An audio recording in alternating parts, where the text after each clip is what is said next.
This is one of those stories that stayed buried in the back of my mind for years. I have thought about telling it many times, but every time I remember that night, I still get the same uneasy feeling I had when I first realized what I had stumbled into. This happened when I was around 25 or 26 years old, long before I met my wife and before I had children. Back then, I was a completely different person. Not because I was reckless or irresponsible. I was just younger. I had more free time, fewer responsibilities, and a willingness to take risks that I honestly cannot imagine taking today. A few times a year, I would go on solo backpacking trips through remote parts of the Appalachian region. I would throw my gear into my car, drive out to some forgotten trailhead, and disappear into the wilderness for several days. No phone signal, no nearby towns, no other people. Just me, the forest, and whatever happened along the way. My friends always thought I was crazy for doing it alone, and looking back now, maybe they had a point, but at the time I loved it. There was something peaceful about being completely disconnected from everything. No notifications, no noise, no distractions. Just miles of wilderness and the feeling that I was the only person in the world. That particular trip was deep in the Cherokee National Forest, and it completely changed the way I viewed being alone in the backcountry. The first 2 days were perfect. The weather was clear. The trails were quiet. The scenery was incredible.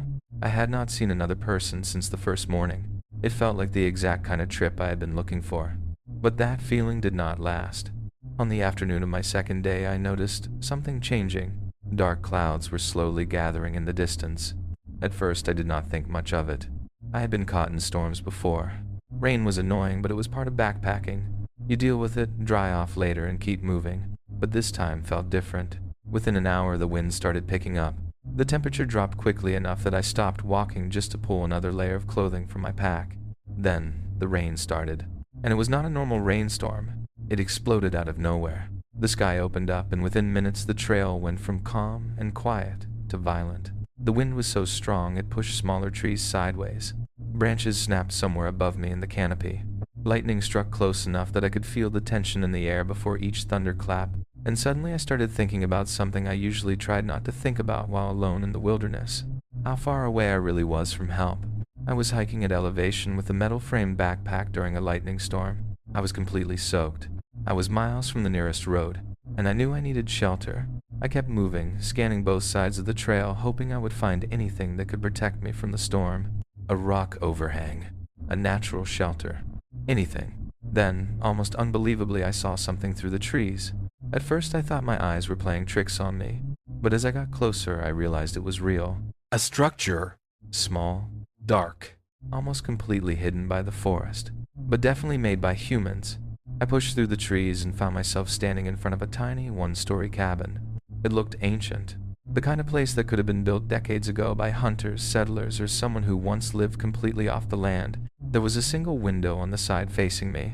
I cannot describe how relieved I felt in that moment. After hours of fighting the storm, finding that cabin felt like finding a lifeboat in the middle of an ocean. I practically ran to the door and pushed it open. Inside, it was dark but dry, and at that moment, dry was all that mattered. The cabin was simple. There was a small wooden table, an old chair, a broken-looking cot frame pushed against the far wall. On one side was a stone fireplace filled with old ash, dirt, and debris. The entire place smelled awful, like old wood, damp air, and something I could not quite identify. But I did not care. I was in survival mode. I stripped off my soaked clothes, dropped my pack, and lay down on the floor. I was not there to explore. I was not there to investigate. I just needed to wait out the storm. For the first 10 or 15 minutes, I barely paid attention to anything around me. I just listened to the rain hammering against the roof and the wind shaking the trees outside. But eventually, curiosity started taking over. With nothing else to do, I grabbed my flashlight and began looking around. And that was when I realized the cabin was not as abandoned as it first appeared. There were things inside. A sleeping bag rolled up near the old cot frame. A few cans. Several water containers sitting on the table. Things that suggested someone had been using this place recently. At first I assumed it was another backpacker, maybe a hunter, maybe someone who used the cabin as a hidden base while spending time in the forest. Finding supplies in remote cabins was not unheard of, but the longer I looked around, the more uncomfortable I started to feel.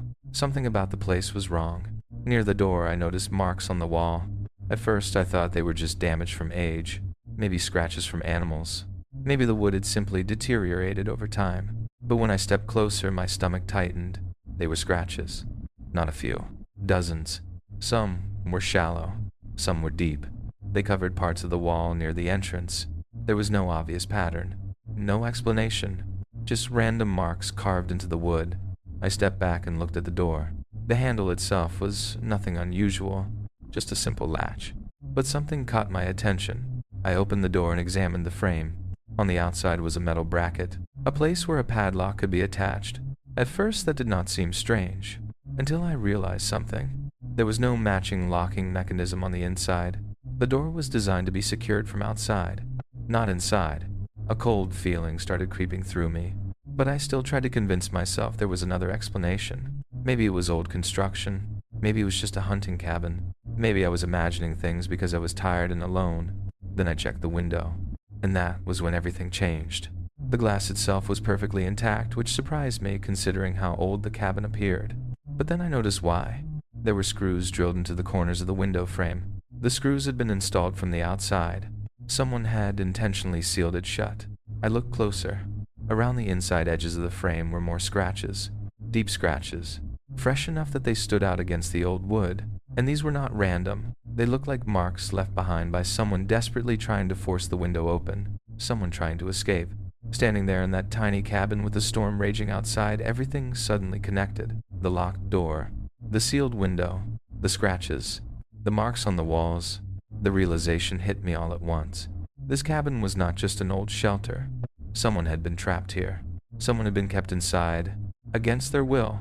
I should have walked away from that cabin the moment I realized something was wrong. The thought crossed my mind more than once, but there were still reasons I convinced myself to stay. The storm outside was violent, the kind of storm where stepping back into the wilderness felt almost as dangerous as staying inside. Everything in the cabin looked old and abandoned. Even the sleeping bag in the corner, which seemed newer than the rest of the items, was stiff, covered in dust, and clearly hadn't been used recently. I told myself whatever had happened there was probably years in the past.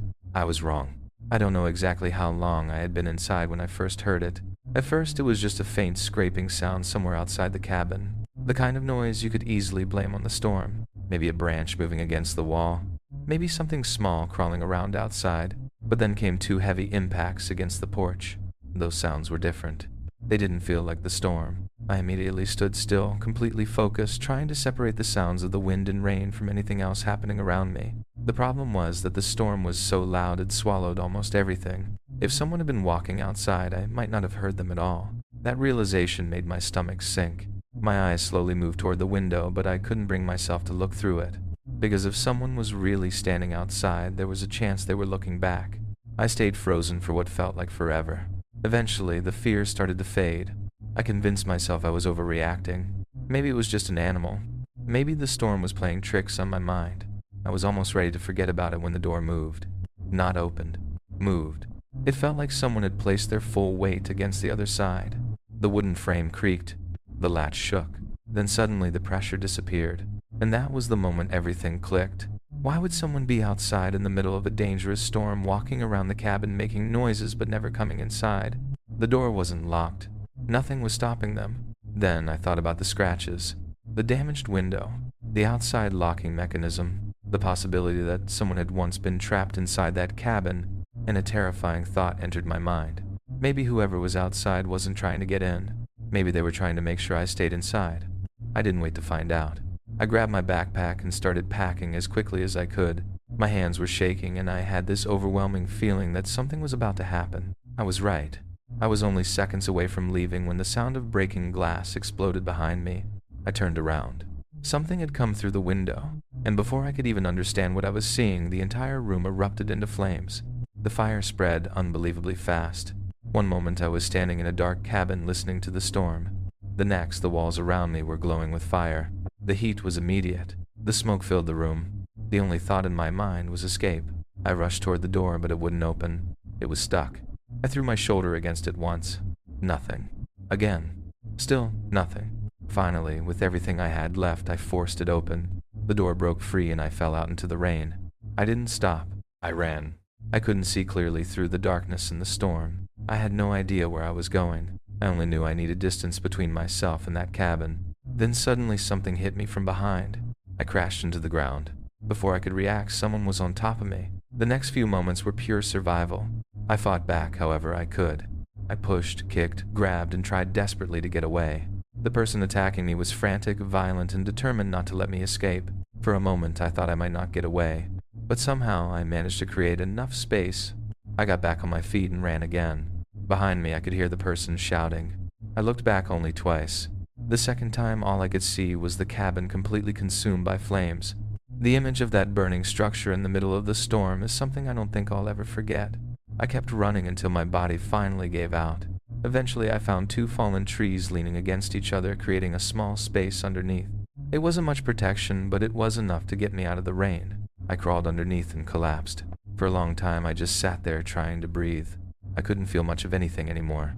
I didn't know if it was from the cold exhaustion, fear, or everything that had happened. Time stopped making sense. Eventually, I realized I had 2 choices. Stay there and hope nothing found me, or move. So I got up. I started walking through the forest, not knowing exactly where I was or where the trail was. I was soaked, injured, and exhausted, but I kept moving. Somehow I found my way back. Eventually, I reached a trailhead where someone was able to help me. I was taken to a hospital where doctors treated burns on my arm and neck and told me I was lucky I hadn't inhaled more smoke. The injuries healed, but the memory never did. After everything that happened, I made a promise to myself. I would never go camping alone again, because whatever happened that night, one thing was clear. That cabin wasn't just an abandoned shelter in the woods. Someone had tried to make sure I never walked away from it. There was no logical explanation for what happened that night. A wooden cabin does not simply become an inferno in a matter of seconds, not unless something had been done to make it burn that way. That thought has stayed with me ever since. I gave the police everything I could remember, every detail, every strange moment, everything that felt wrong, but I could tell they weren't going to pursue it much further. And honestly, I understood why. I wasn't in an official campsite or a marked area of the forest. There wasn't much evidence and there wasn't much they could realistically do. Still, one thing has never stopped bothering me. The timing. Everything happened too perfectly. The storm, the cabin, the person outside, the fire. It all lined up in a way that still makes no sense. My wife would probably tell you that I stopped going on solo backpacking trips because I became older and more responsible. And she's not completely wrong. But the truth is, I never told her the full story. I never told her what happened out there. And I know one thing for certain. I will never go trekking alone again. My name is James, and this happened about 7 or 8 years ago when I was in my early 20s. Back then, I was a completely different person. I was still at that stage of life where I thought being cautious was something that happened to other people. I had a friend named Charles who was famous in our friend group for finding places most people would never think to explore. Abandoned buildings, old factories, forgotten structures hidden away from civilization. If there was somewhere you probably weren't supposed to be, chances were Charles had already researched it. He spent an almost ridiculous amount of time studying Google Earth, searching obscure exploration forums and finding locations that looked like they had been forgotten by everyone else. Every so often, he'd drop screenshots into our group chat and announce his next adventure. Most people would respond with something like, "That sounds completely insane." I was usually the one saying, "When are we going?" Charles and I had known each other since high school, and I think the reason we got along was because we shared the same terrible judgment when it came to adventure. We both had a higher tolerance for risk than we probably should have. That attitude gave us some incredible memories. But it also led us into situations that, looking back now, make me wonder how we ever walked away. This was one of those situations. One weekend, Charles sent me a message about a forgotten fire lookout tower hidden somewhere deep in a nearby forest. I wish I could remember the exact location, but I can't. He told me the tower had been abandoned years earlier. It was no longer used, no longer maintained, and was just sitting somewhere in the wilderness untouched. He didn't explain how he found it. Honestly, I didn't ask. Whenever Charles found something interesting, I learned it was usually better not to know how much effort went into finding it. His plan was simple. We would hike out there, climb the tower, and spend the night at the top. At first, I wasn't convinced. Most abandoned structures like that were usually blocked off, fenced up, or damaged beyond use. But then I started imagining what it would actually be like, standing nearly 70 feet above the forest, looking out over miles of wilderness, watching the sunset from a place almost nobody had been in years. That was enough to convince me. We picked a weekend and made it happen. Charles planned everything: the drive, the supplies, the route, the estimated hiking distance. The tower was about a 3-hour drive away, followed by a hike that would take us roughly 4 miles off the trail. We left early Friday morning and arrived at the forest sometime in the afternoon. For some reason, I was expecting the whole thing to fail. I figured we'd get lost, miss the tower completely, or realize the place wasn't accessible anymore, which is why I was genuinely shocked when we actually found it. Seeing that tower appear through the trees for the first time was unreal. I remember looking at it and saying, no way. It was enormous. And even more surprising, there was nothing protecting it. No fence, no warning signs, no locked gate, nothing. It was simply standing there in the middle of the forest waiting for someone to discover it. The lookout cabin at the top was a small square room surrounded by windows on every side. A metal staircase wrapped around the structure leading upward with a final section of vertical ladder reaching the cabin. The entire thing looked like it had been abandoned for decades. Some of the lower railings were bent. Some sections looked damaged. Graffiti covered parts of the support beams near the bottom. To be honest, it didn't look like something anyone should be climbing. But Charles was already smiling. While I stood there wondering if we should turn around, he had already started climbing. I yelled for him to be careful, which thankfully made him slow down. Eventually, I just shook my head and followed. The two of us climbed, carefully testing every step before putting our full weight on it. Most of the stairs were surprisingly solid, but there were places where the metal was clearly aging. Rust had eaten through some of the bolts, and a few steps moved slightly beneath our feet. The worst part was the final ladder. It was around 20 feet of straight vertical climbing, surrounded only by a narrow metal cage. The adrenaline was intense, but that was exactly the kind of thing Charles loved. He reached the top without any trouble, and when I finally climbed into the cabin, I understood why he wanted to come here. The view was incredible. You could see for miles in every direction, and we had timed it perfectly. The sun was just beginning to set. Our plan was to spend the night there and wake up for sunrise. There was a wide walkway surrounding the cabin, and that became our spot for the evening. We opened a few beers, talked, and watched the sky slowly change colors. Orange faded into purple, purple faded into deep blue, and then darkness swallowed everything. The forest below disappeared completely.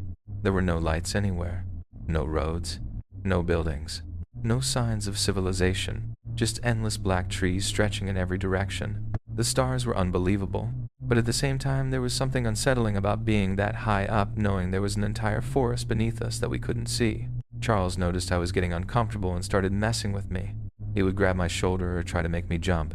But the thing that really annoyed me was when he took his metal water bottle and slammed it against the side of the tower. The sound was enormous.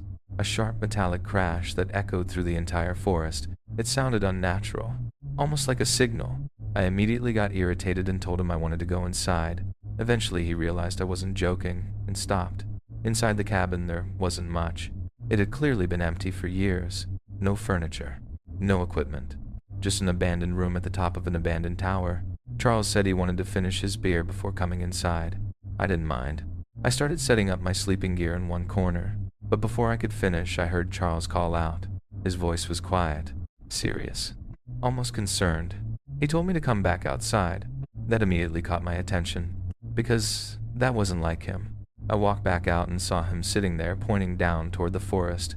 At first, I thought he was messing with me again, but then I saw it. A light, deep in the trees below. Faint, distant, but unmistakably there. It was moving, slowly, steadily, almost at walking speed. My first thought was that someone had heard the noise from the tower and was coming to investigate. I don't know why, but I immediately lowered my voice. I whispered that Charles had probably just gotten us caught, that we were about to have someone find us and we might end up explaining why we were illegally climbing an abandoned tower in the middle of nowhere. But Charles didn't look worried. He looked confused. Then he asked me something that completely changed the way I saw that light. "You think that's a person?" I stared at him, because what else could it possibly be? But then Charles pointed something out. The light wasn't moving like a flashlight. It wasn't swinging. It wasn't bouncing. It wasn't moving with the uneven rhythm of someone walking through rough forest terrain. It was too steady, too controlled, and suddenly neither of us were sure what was moving through those trees below us. I kept the same first-person horror storytelling style but intensified the atmosphere, suspense, pacing, and psychological tension while expanding the details. I stayed completely silent after that. Neither Charles nor I said another word. We just stood there staring down into the darkness, watching that strange light continue its slow, unnatural path through the trees. At first, I tried desperately to convince myself that it was just another person out there. Maybe some lost hiker. Maybe someone who had heard the noise from the tower and was simply curious. Maybe someone who had no idea we were even up there. But deep down, I already knew I was forcing myself to believe something that didn't make sense. The longer we watched, the more obvious it became. The light was coming closer, and the closer it got, the stranger it became. It wasn't moving like a flashlight carried by someone walking through uneven forest terrain. There was no bouncing, no sudden drops when someone stepped over roots, no shaking or swinging from a person's hand. It moved perfectly, smoothly, almost like it wasn't being carried at all, like it was floating through the trees. Charles eventually looked over at me and quietly asked what we should do. I didn't have an answer, because realistically, what were we supposed to do? We were standing nearly 70 feet above the ground on an abandoned tower in the middle of nowhere. The only way down was the exact path that whoever or whatever was carrying that light would have to pass. Climbing down meant walking straight toward it. Staying up there meant waiting. And honestly, neither option felt good. We whispered back and forth, trying to come up with some logical explanation. Maybe someone had a strange flashlight. Maybe it was some kind of equipment. Maybe we were just misjudging the distance. Then suddenly the light moved. Not gradually, not naturally. It almost jumped. For just a split second, it shot forward several feet, almost like it skipped a moment of movement entirely. 1 second, it was drifting slowly through the woods, and the next, it was suddenly much closer. Then, just as quickly, it returned to that same steady pace. My stomach dropped. I looked over at Charles, and for the first time that night, I could tell he wasn't enjoying the mystery anymore. He looked genuinely scared. The same guy who had dragged me out here, who laughed at every possible danger, who thought sneaking into abandoned places was the greatest hobby in the world, was now staring into the darkness without saying a word. I kept telling myself that whoever was down there was just wandering, but that explanation became harder and harder to believe, because after about 10 minutes, there was no denying it. The light was coming directly toward us, and eventually it reached the base of the tower. It stopped, right below us. The forest went completely still. From where we were standing, we could see the light itself shining upward through the darkness, but we couldn't see the person holding it. That was the worst part. There was just this glowing circle sitting beneath us, completely motionless. No footsteps, no voice, no movement, nothing. Charles and I stood there watching it, frozen in place. The silence was unbearable. Every second felt longer than the last. Then, Charles did something that I still can't believe he did. Something so unbelievably reckless that I almost wanted to throw him off the tower myself. He leaned over the railing and shouted down, "Hey, are you good?" I turned and looked at him like he had completely lost his mind. I couldn't believe he had just announced exactly where we were. I was expecting something. Anything. A response. A shout. Someone yelling back. But nothing happened. The light didn't move. Whoever was below us didn't say a word. The forest remained completely silent. After a few seconds, Charles called down again. Still nothing. And that was when the reality of our situation truly hit me. We were trapped. 70 feet above the ground, on an abandoned tower, in the middle of a forest where nobody should have been, and something was standing directly beneath us, blocking our only way out. For the next 30 minutes, we barely spoke. We just watched, waiting for something to happen. But the light never moved, not even once. Eventually, I stopped caring whether whoever was down there knew we were watching. Charles had already ruined any chance of staying hidden, so I grabbed my flashlight and aimed it directly downward toward the base of the tower. I wanted answers. I wanted to finally see what was standing there, but even with the flashlight pointed directly at it, I couldn't see anything. The beam cut through the darkness, but there was no person, no body, no shadow, nothing. Just the same strange light. Eventually, we accepted that there was nothing we could do. We went back inside the small cabin at the top of the tower and tried to settle down. Neither of us even considered sleeping. There was no chance. Closing my eyes while something unknown was standing somewhere beneath us felt like the worst possible decision we could make. And honestly, staying awake was probably the only reason we were prepared for what happened next, because less than 20 minutes after we went inside, we heard it. A sound from below. A loud metallic crash that echoed through the entire tower. I immediately sat up. It wasn't footsteps. I want to make that clear. I was listening specifically for footsteps. This wasn't that. It sounded like someone had struck one of the metal support beams with something heavy, like a wrench, or a piece of steel. A few minutes passed. Then another sound. This one was different. A long, horrible, grinding noise, like metal twisting against metal. It lasted several seconds before suddenly stopping. Charles and I looked at each other. Neither of us said anything, because we both knew the same thing. Whatever was down there was still there, and it was moving. The sounds weren't coming from one single place anymore. They were shifting, changing positions around the base of the tower, slowly, deliberately, like something was walking around underneath us, like it was searching.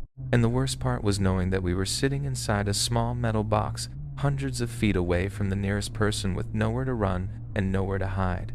The sounds continued for what felt like an eternity. They would stop for a few minutes, just long enough for us to start convincing ourselves that maybe it was over, that whatever was down there had finally left. Then another noise would come, another sharp metallic impact, another strange grinding sound echoing up through the tower. I kept trying to make sense of it all in my head. I was almost obsessively analyzing every sound, trying to figure out where it was coming from, whether there was more than one person down there, whether the noises were getting closer or staying in the same place. But nothing added up. There was no pattern, no explanation. Just random sounds coming from somewhere in the darkness beneath us.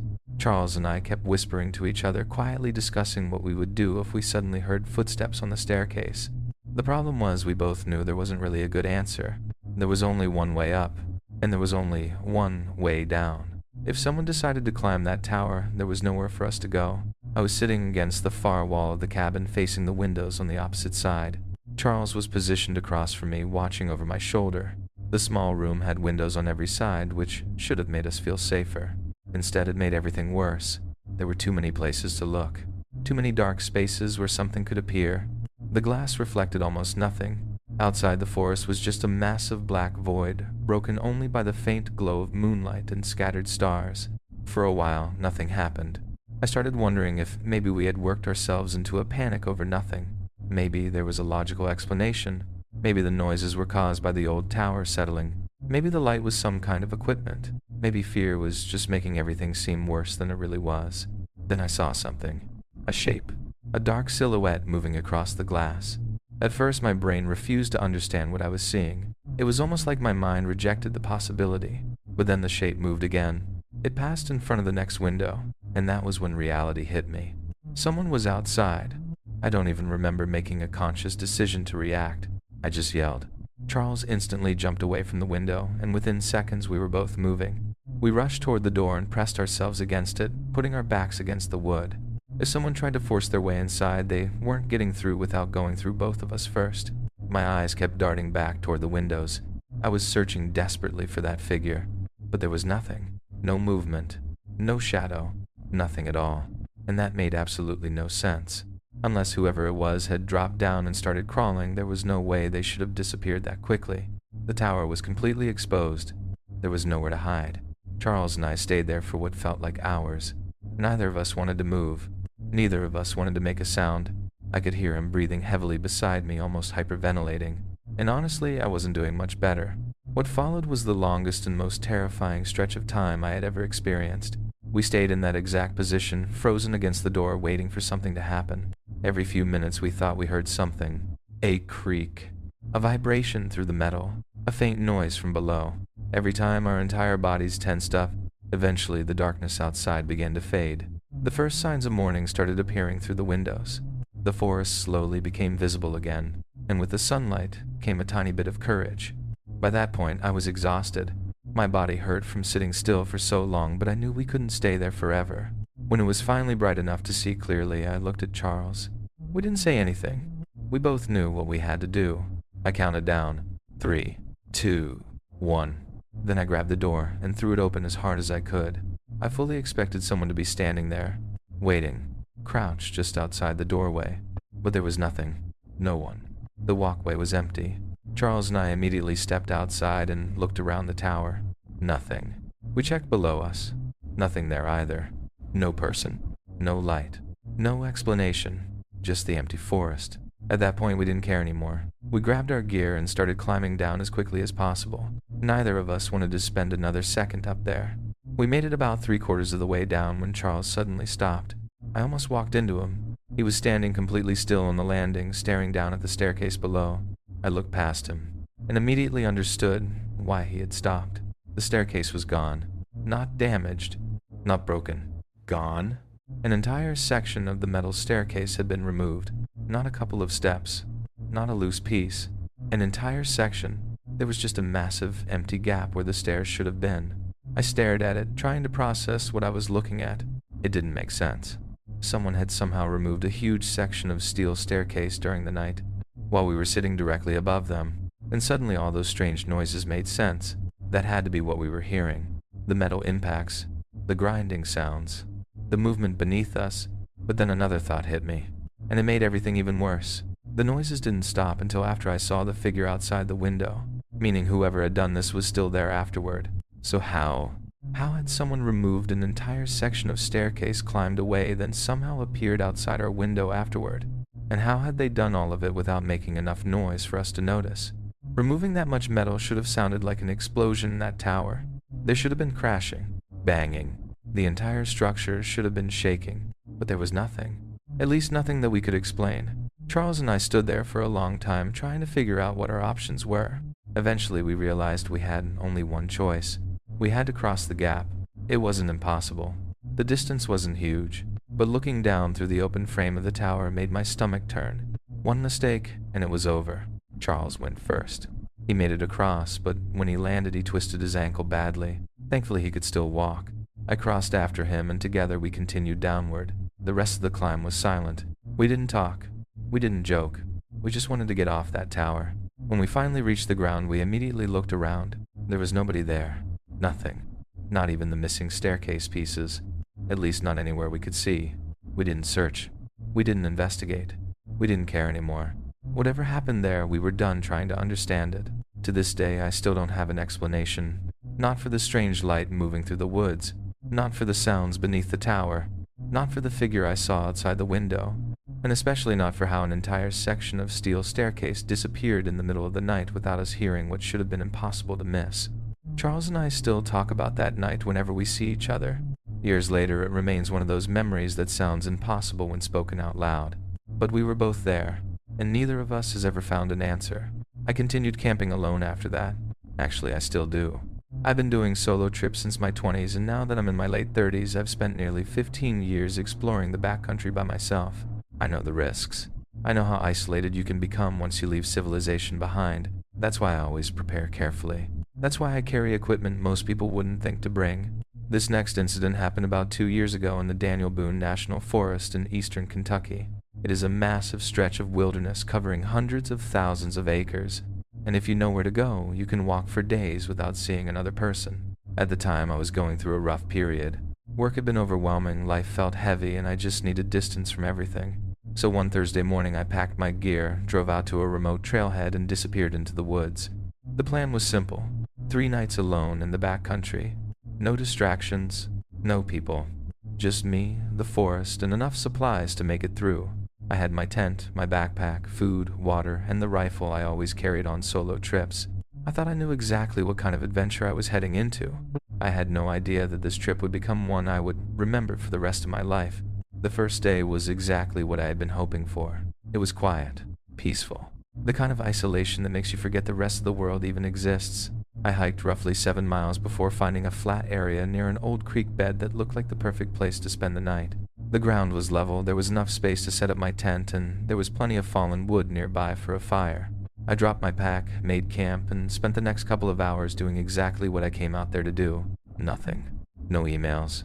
No phone calls. No responsibilities. Just the sound of the woods around me. As the sun started disappearing behind the trees, I had a small fire going. I cooked dinner, opened a beer, and sat there watching the flames until the fire slowly burned down into glowing embers. The entire day I never saw another person. Not a single hiker. Not another camper. Nothing. Eventually I crawled into my tent and fell asleep around 10. Ling ling. At some point during the night I suddenly woke up. I have no idea what caused it. There wasn't a loud noise. There wasn't anything obvious that pulled me awake. It was more like my brain just decided it was time to be conscious. You know that feeling when you're sleeping somewhere unfamiliar and your instincts suddenly kick in for no reason? That was exactly what happened.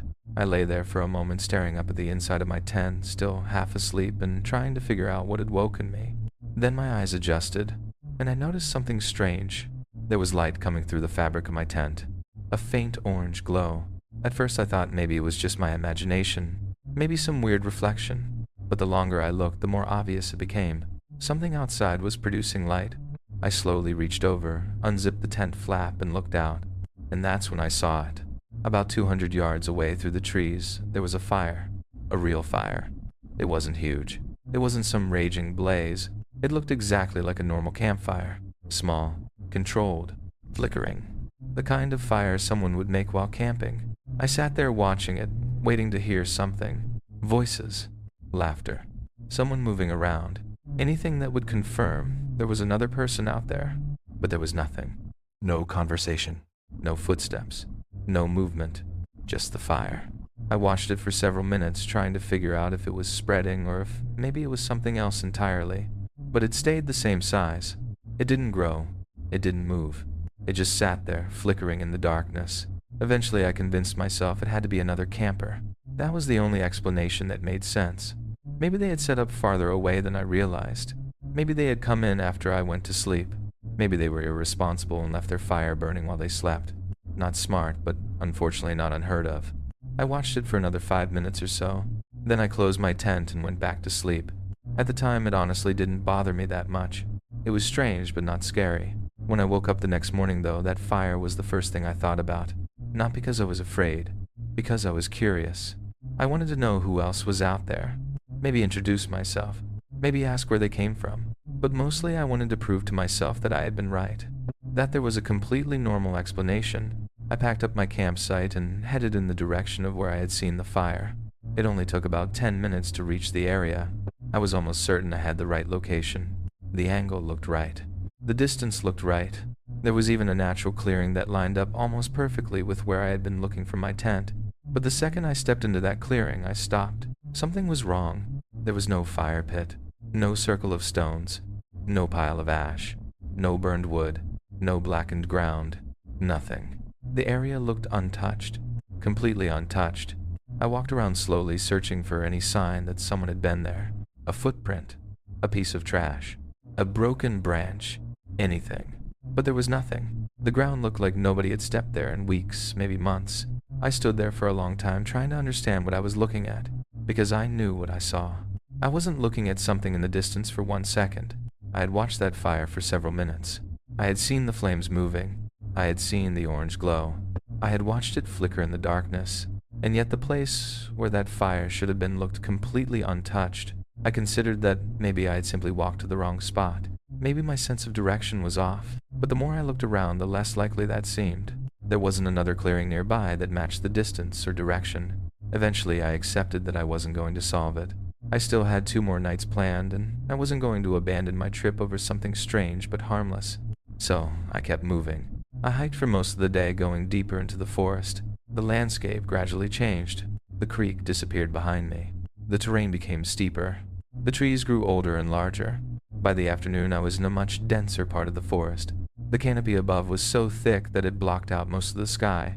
The woods were quieter there, almost unnaturally quiet. But at the time, I actually liked it.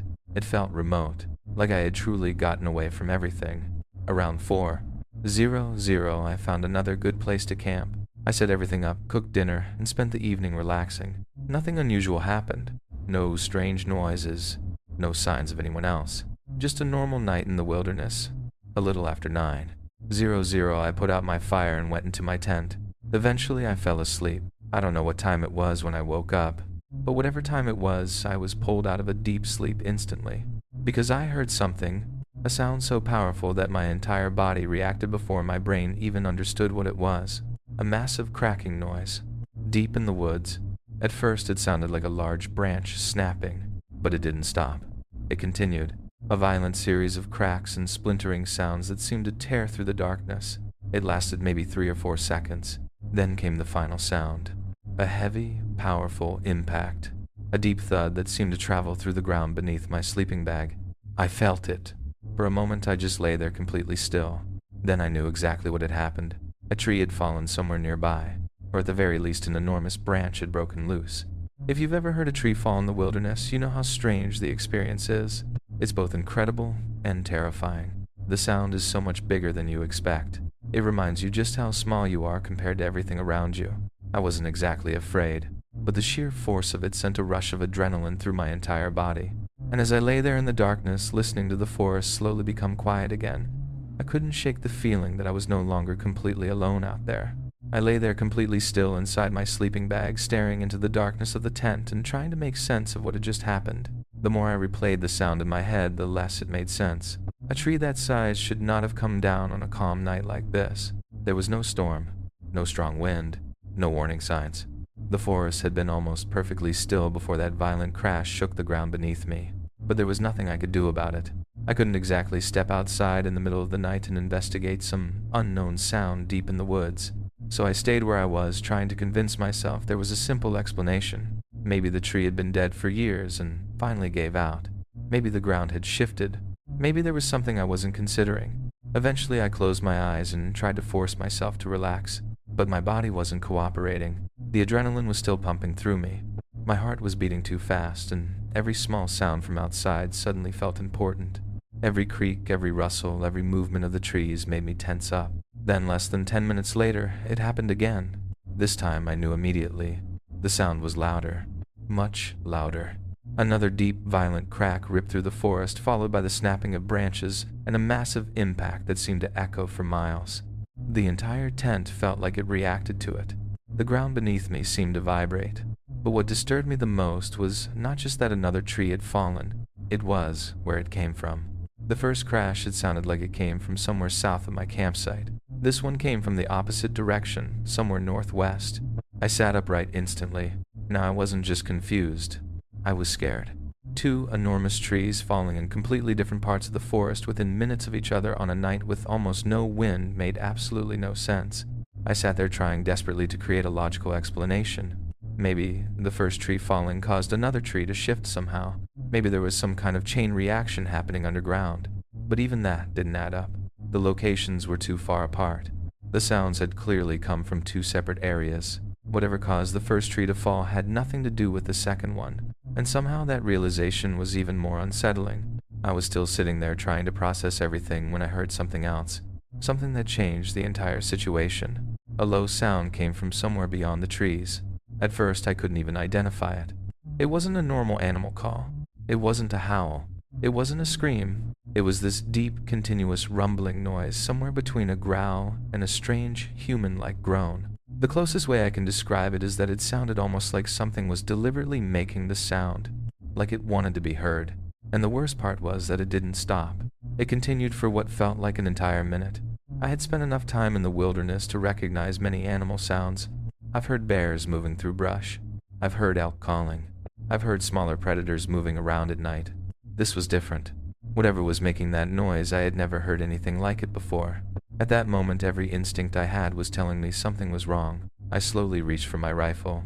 Trying not to make a single unnecessary movement, I chambered around as quietly as possible and aimed toward the entrance of my tent.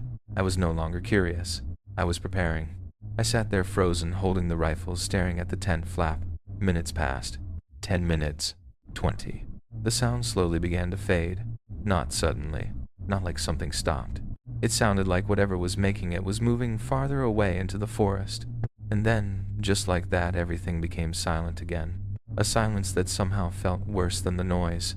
I stayed awake for the rest of the night. There was no chance I was going back to sleep.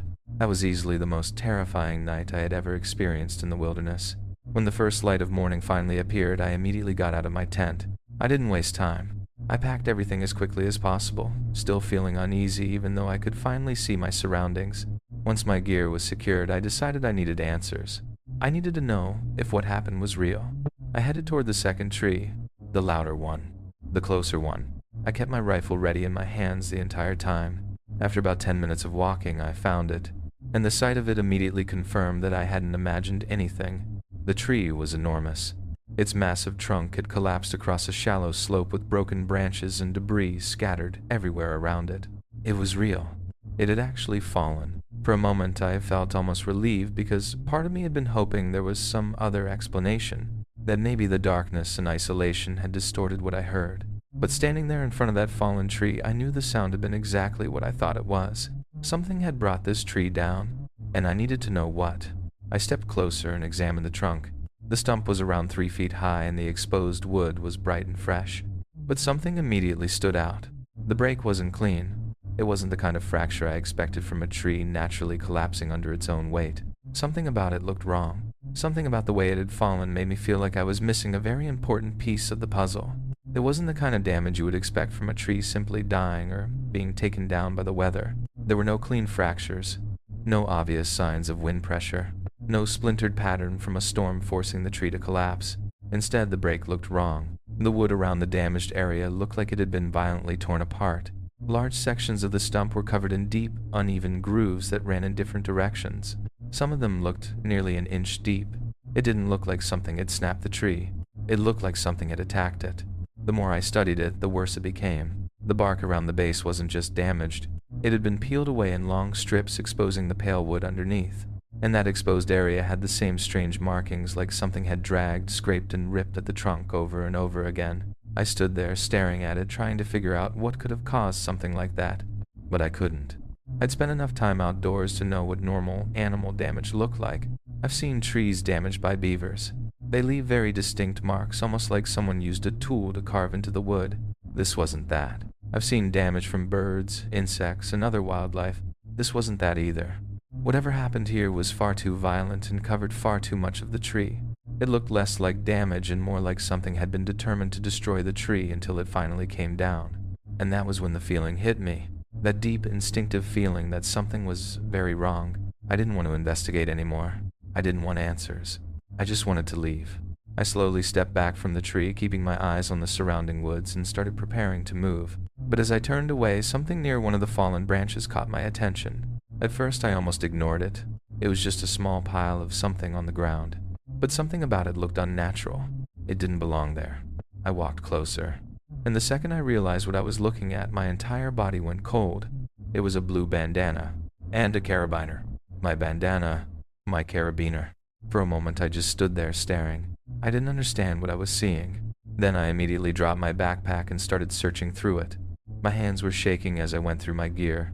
And sure enough, those two items were missing. Somehow something had taken them from my pack. I didn't know when. I didn't know how. But something had gotten close enough to me, close enough to my campsite, close enough to my belongings without me ever knowing. That realization completely changed everything. I wasn't dealing with random strange events anymore. Something had been near me. Something had been watching. I grabbed my gear, stuffed everything back into my backpack, and left. I didn't walk. I didn't take my time. I moved. Fast. I had no idea if running was the smartest thing to do. Maybe it would make me easier to find. Maybe it would draw attention. But at that point, I didn't care. Every instinct I had was screaming at me to get out of those woods. The weight of my pack started wearing me down after a while, but I refused to slow down. I kept my rifle in my hands the entire way back. Every few minutes I looked over my shoulder. Every shadow between the trees looked like something moving. Every sound made me tense up.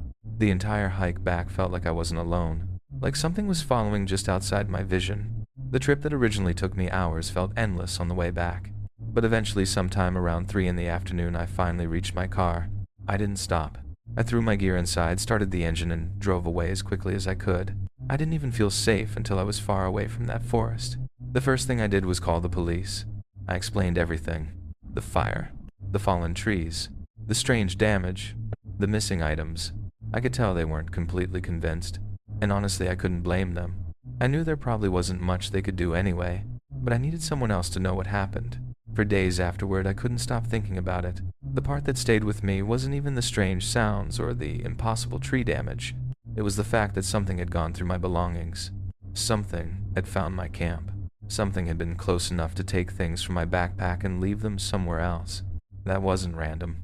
And the fire from the first night, I still can't believe that was just a coincidence. Something led me to notice that area. Something was there before I ever knew it. And those trees? I still have no explanation for what could have caused that damage. I don't believe it was a person. But if it wasn't human, then I have no idea what it could have been. I still go camping today. I still love being outdoors. But that experience changed something in me permanently. Because now, whenever I'm alone in the woods and everything suddenly becomes quiet, I can't help but wonder if I'm really alone, or if something out there is watching me, waiting for me to notice.